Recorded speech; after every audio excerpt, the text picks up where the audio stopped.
Ladies and gentlemen, boys and girls of all ages, I am your humble host, Jasper Gonzo, and this is another episode of What's Next. I think we're at episode 7 or 8. I think it's 7.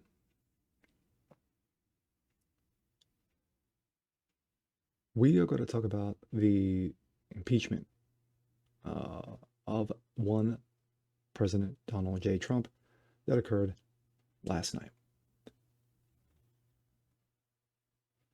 One word.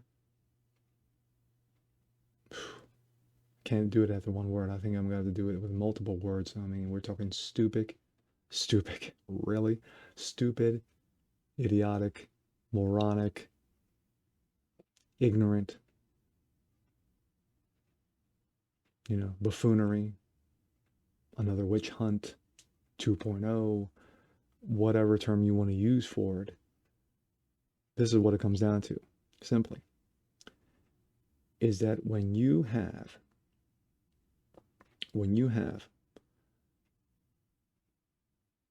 a group of people who are so vehemently feel that they're so personally outraged by one man,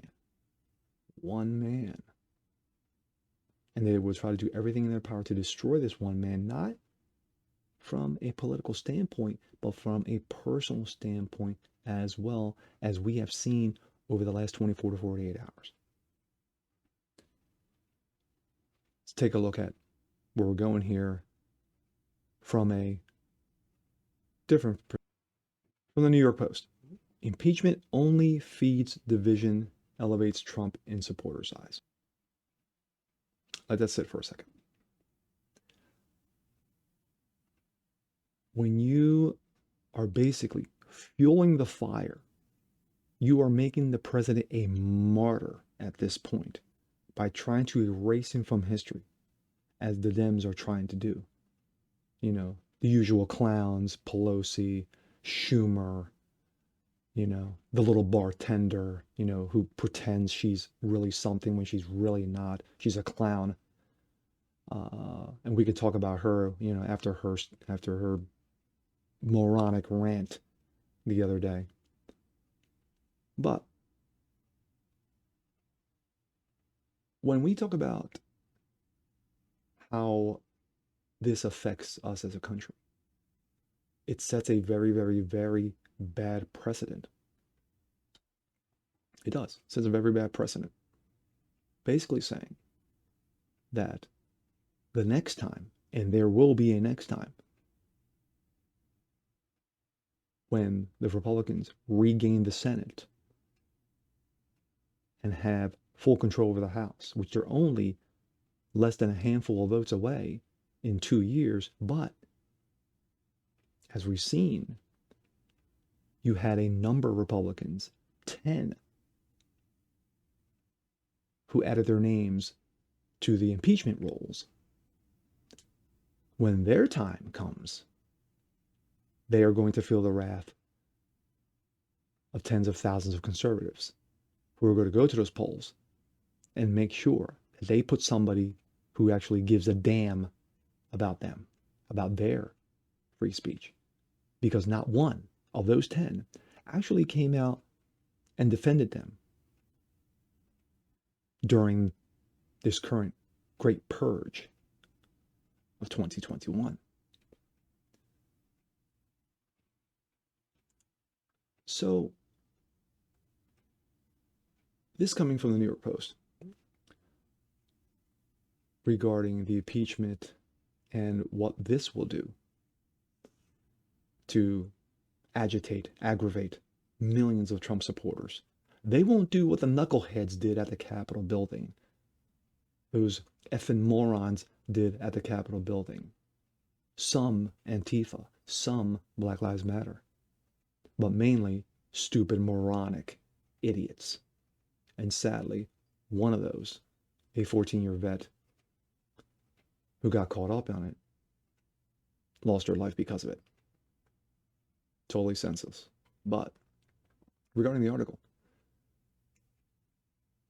Let's stipulate that President Trump's conduct during the mob assault on Capitol Hill was appalling. His fiery rhetoric didn't amount to illegal incitement. His inflammatory mob passions were deeply irresponsible. Even so, impeaching him a second time was a grave mistake. Tucker talked about on his show regarding morals that play into the impeachment process.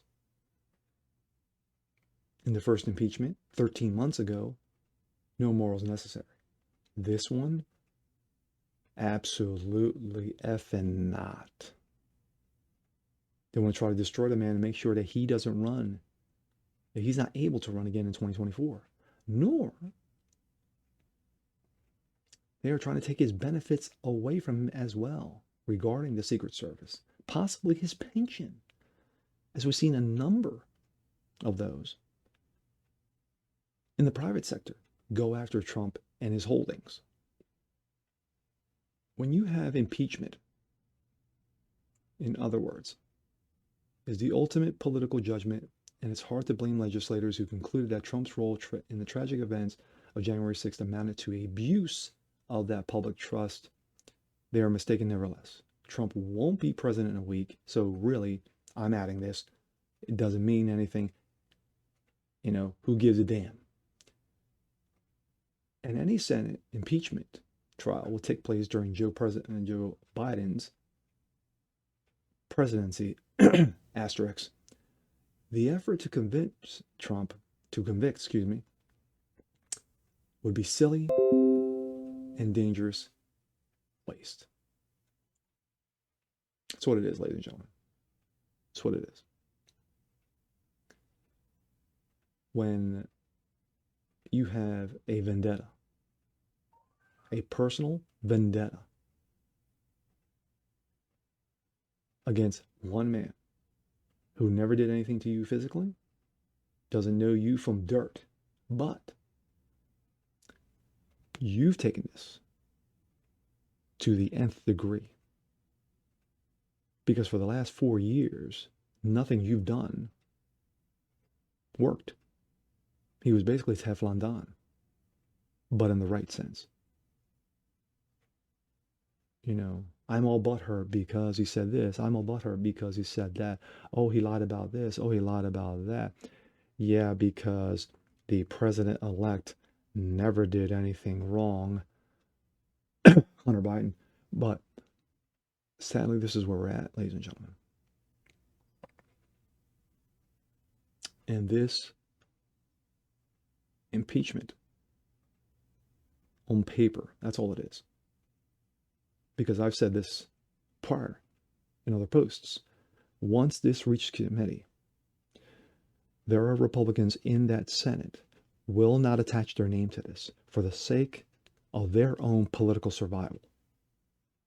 For the sake of their own political livelihood, they will not attach their name to this. Because knowing so, and if they are up for re-election in 2 years, they will have bullseyes on them. If they're up for re-election in 24, they will have bullseyes on them.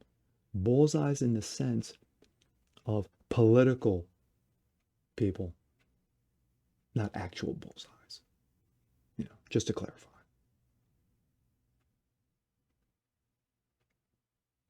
But this soap opera is going to continue. This nonsense is going to continue. Because at the very end of all this, if the Democrats don't have Donald Trump to talk about, they have nothing to talk about.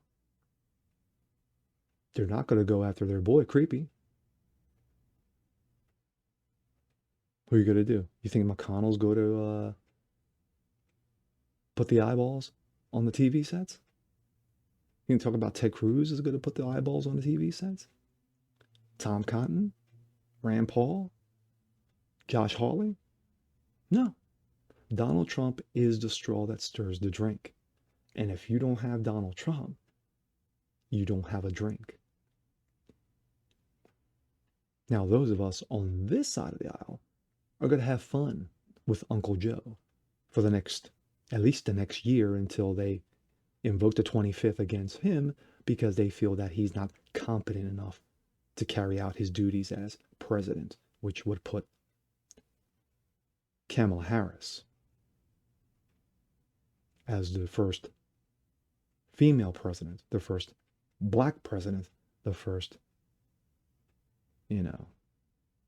diversity hire president, because she wasn't elected. Think about it. And with that, I'm your humble host, Jasper Gonzo. This is what's next. We'll see you next time. Peace.